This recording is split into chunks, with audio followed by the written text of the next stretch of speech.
Betty, are you home from school yet? I'm leaving school now, Daddy. Okay, that works out then. I'll be putting in some extra hours at work today. By the way, I wanted to give you a heads up that tomorrow marks the anniversary of when your mom passed away. It would be really nice if you could swing by and grab some flowers for us to put on her grave. It's a way for us to remember her and show our love. Can you handle that for me? Okay, Dad, I will. I don't like having serious conversations over text, but I wanted to check in with you. Is there anything on your mind that you'd like to talk about? Lately, you've seemed a bit down or gloomy, and I want to make sure everything's okay. Huh? Don't worry, Dad. Everything's all right with me. It's just school stuff and exams piling up lately. You know how it can get. But really, there's nothing to be concerned about. I'll manage. I always do. Thanks for checking in, though. If you say so, I want you to know you can talk to me about anything, anytime. Remember, I'm here for you, whether it's a small concern or something bigger. Just know that you can open up to me whenever you're ready. I understand, Daddy. Please don't worry. I promise I'm doing fine. Thanks for being there for me, Dad. Great, I'll be home around 8 tonight. Would you mind taking care of dinner?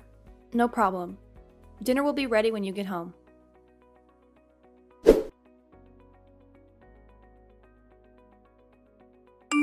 Hey, Betty, where are you? Why aren't you back home yet? I've been really concerned about you. I just want to make sure you're safe and sound. Can you please let me know what's going on? Please reach out as soon as you can. Sorry, I'm coming home now. Do you know what time it is? You're still in junior high school. If you can't follow the rules like curfew, how can I trust you? What were you doing all this time? I was having dinner with my dead mother. Huh? What are you talking about? I really don't understand. Like I said, I was with my mother. You were with your mother? She's not with us anymore, sweetheart. She passed away when you were just a little one. Now, I gotta be honest with you. I'm having a hard time following what you're saying. I know you're lying, Daddy. I know the truth. I've uncovered the truth, you know.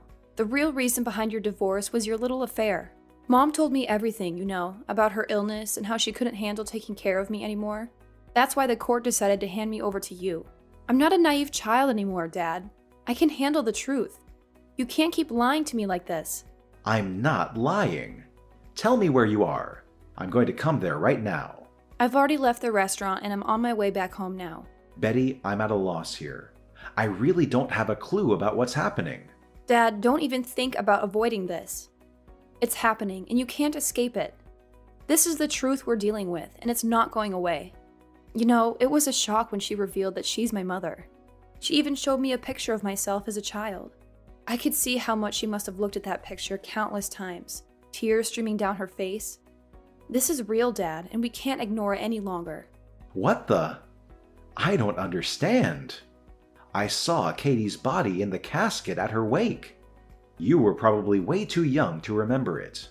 But unfortunately, I'll never forget that. I don't remember, and so I had no choice but to believe your lie. I've never had the chance to meet a single member of Mom's family or any relatives, you know? That's why I never questioned your fabrication. I apologize that you never had the opportunity to get to know your mom's family. Unfortunately, they never really accepted me, and as a result, we weren't able to build a close relationship with them. It's something I regret, and I wish things could have been different. But sometimes circumstances just don't align the way we want them to. But Mom picked you over her own family, didn't she? And yet you still had the audacity to betray her? I saw her in tears, Dad. She wants to be with us again. She even mentioned that if you're single, she's willing to give you another chance. Can you believe that? After all the pain you caused, she's still considering it. You better think long and hard about what you've done, because Mom deserves better than someone who would break her heart like you did. Hold on. Let's take a moment to breathe and calm down, sweetheart. Betty, I need you to believe me when I say I never cheated on your mother. I swear on everything that's dear to me. I understand you're upset, but I need you to know that your mother has passed away. I don't know who you've encountered, but she can't possibly be your real mother. I know this is a lot to process, but I'm here for you, and I'll do my best to help you understand the truth. But Daddy, I've actually met her 3 times already. It didn't feel strange or anything. She knows things about me, things about you that only someone close would know. I can't just ignore these encounters, Dad. It's more than just a coincidence. There's a connection there, and I can't shake off the feeling that she's my real mother.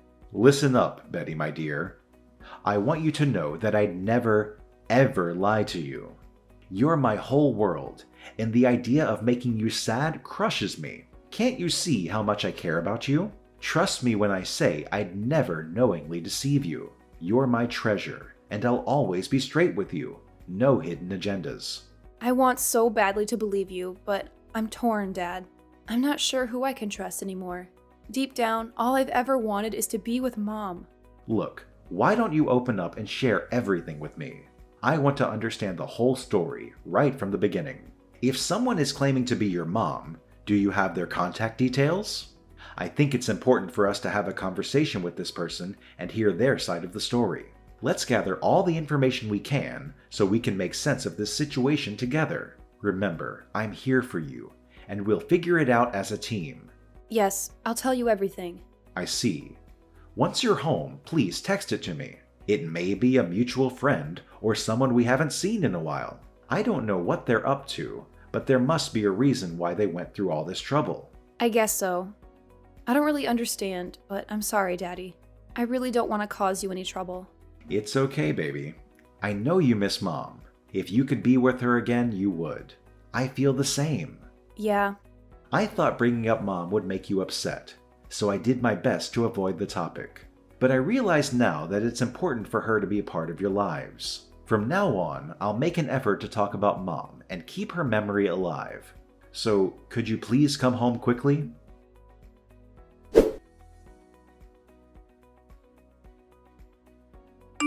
I'm not sure what your intentions are, but I must say, it's absolutely outrageous that you would try to forge a connection with Betty by claiming to be her deceased mother.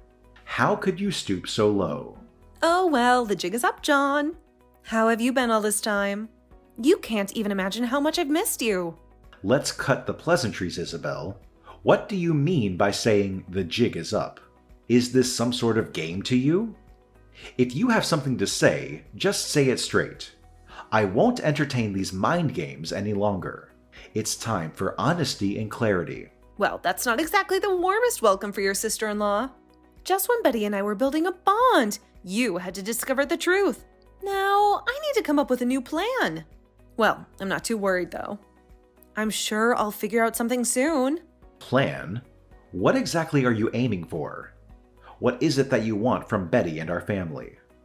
I won't stand idly by while you play games or manipulate the situation. Well, I suppose I can share the truth with you. Besides, Betty would have eventually found out, especially with the upcoming marriage. I just wanted Betty to approve, so I pretended to be her mother, just a little. Marriage? Approved? What do you mean?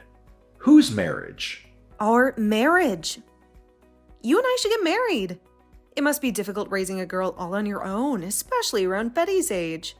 If you marry me, I'll be able to help Betty during this difficult stage in her life. Excuse me, but I really don't understand what you're saying. Me? Marrying you? Hang on a sec. Aren't you already married? Oh, no need to worry about me and my current husband. I'll handle the divorce part. If things progress between us, I'll take the necessary steps to end my current marriage. Then we can be together, right? Huh? Anyhow, do you remember when you and Katie told my parents you're going to get married? And my parents were against it? Yeah, what about it? Well, I don't know if I should tell you this or not, but they were against you two getting married because I told them what a terrible person you were. I thought Katie would break up with you because our parents didn't approve. Gosh! But you two were so stubborn that you didn't take the hint. What? Why on earth would you do something like that? I never did anything to deserve such treatment from you. And because of your interference, Katie and I had to resort to eloping. Do you realize the strain and stress it put on our relationship? Because I liked you, John. I've always liked you. But you weren't my little sister, and you fell for Katie and not me. And to forget you, I had to marry a man who was filthy rich. I had to settle. I told Katie I wanted you, but Katie wouldn't give you to me. It's all her fault. I mean, she took you from me. And because of that, my life has been a nightmare. Though my husband has a great salary, he's ugly, dense, and he smells. And our son? He takes after his father. What an awful family. I was afraid I'd be surrounded by those fugly people until the day I died. I really believed this. You don't even know how scary that thought is for me. And around that time, I happened to see you and Betty walking around town together. So what? What do my daughter and I have anything to do with you? I knew it was fate. Even though you're older, you aged well, John. You still look great. Betty definitely has our genes. She's a beautiful young woman. My dream family would be you as my husband and Betty as my daughter. Don't you agree? People often commented that Katie and I look so alike, we could be twins. Have you lost your mind? No, John, I'm completely sane. Hear me out. I know what I did to you and my sister was incredibly wrong, and I deeply apologize for that.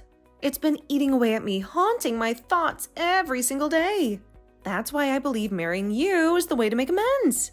I want to take care of you and your daughter, and it was a way to make up for my sister's actions. It's a perfect solution, don't you think? This could be a wonderful opportunity for both of us, John. I don't think so at all. My wife is and will forever be only Katie. I don't understand what you're saying, Isabel. I'm shocked and furious you try to pretend to be Betty's mother. It's just wrong. Don't ever bother us again.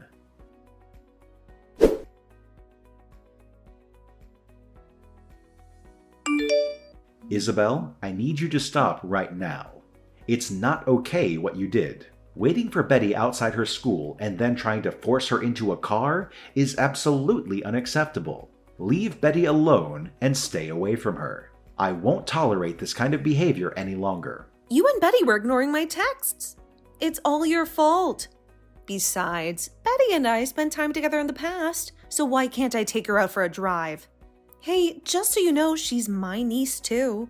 So you can't just boss me around and tell me I can't hang out with her. She only believed you were her mother because you deceived her. Just so you know, I've already talked to the police and filed a report about it. Don't even think about getting near my daughter ever again. Don't forget that it's all on you why Betty can't see her grandparents all this time. You should feel remorse for that. What?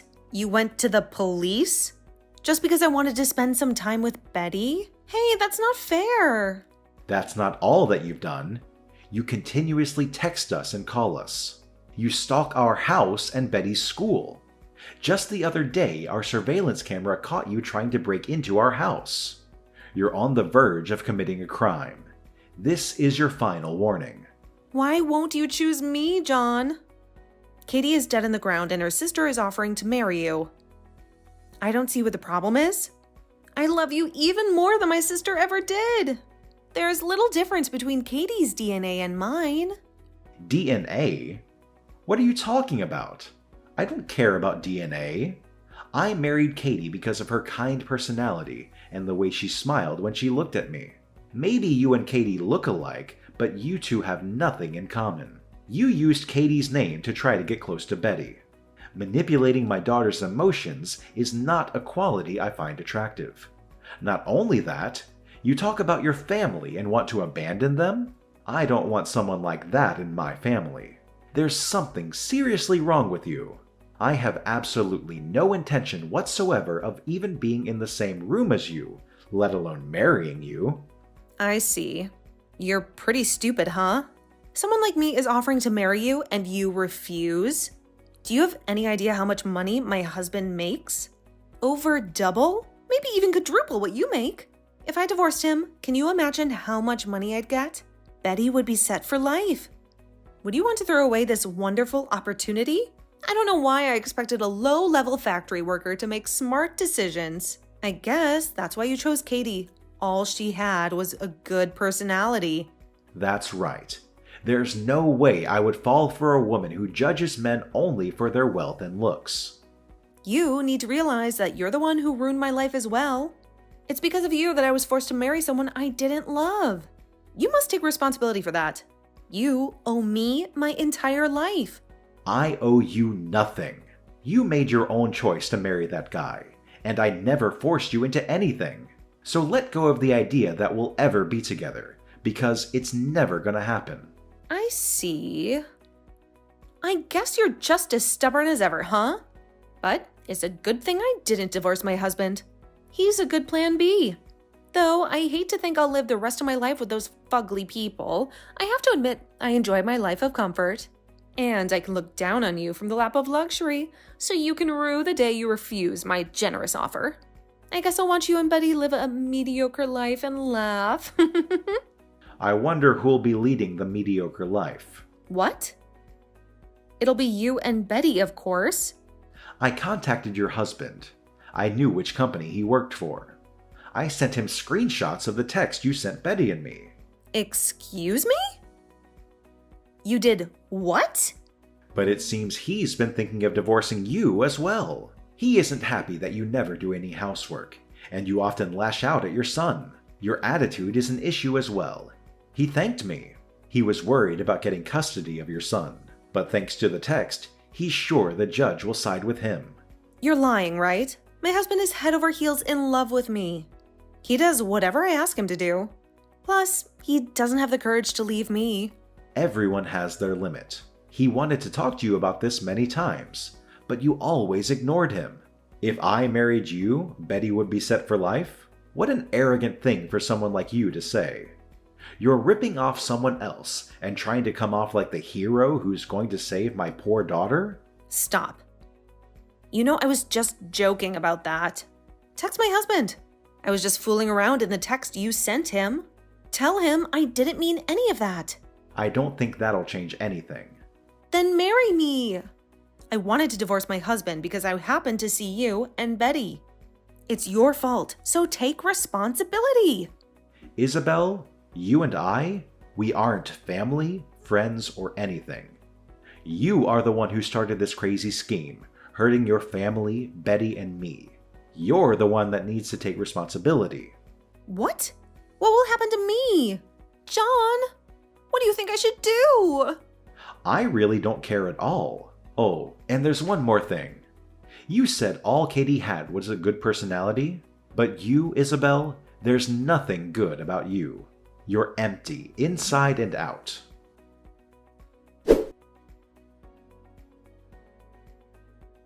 Afterwards, Isabel received divorce papers and was forced to leave her husband's house. Despite her resistance and refusal to sign the papers, her husband took her to court, and the divorce was eventually granted. Isabel had hoped for a substantial settlement, but due to her lack of contribution to the household and child-rearing during their marriage, along with her attempted infidelity with me, her husband countersued for emotional distress. As a result, she received a meager settlement of only a few $1,000s. When her husband informed Isabel's parents about the situation, they reached out to me to check on Betty's well-being. We had an open conversation, revealing Isabel's deceitful lies about me. It had been a decade since Betty last saw her grandparents, and their reunion was a mix of laughter and tears of joy. Betty eagerly listened to her grandparents' stories about her mother. Isabel pleaded with her parents to let her return home, but upon discovering her lies about me and her deceptive actions involving her family and impersonating Katie, her parents were furious. They made it clear that she was no longer welcome in their home and wanted no further involvement with her. It seemed fitting for someone who had willingly abandoned her own family. As for me, I frequently discussed Katie with Betty, leading to meaningful conversations between the two of us. I prioritize Betty's happiness above all else and will protect her at any cost. Betty is a cherished part of both Katie and me, and I want nothing more than her happiness, regardless of the circumstances.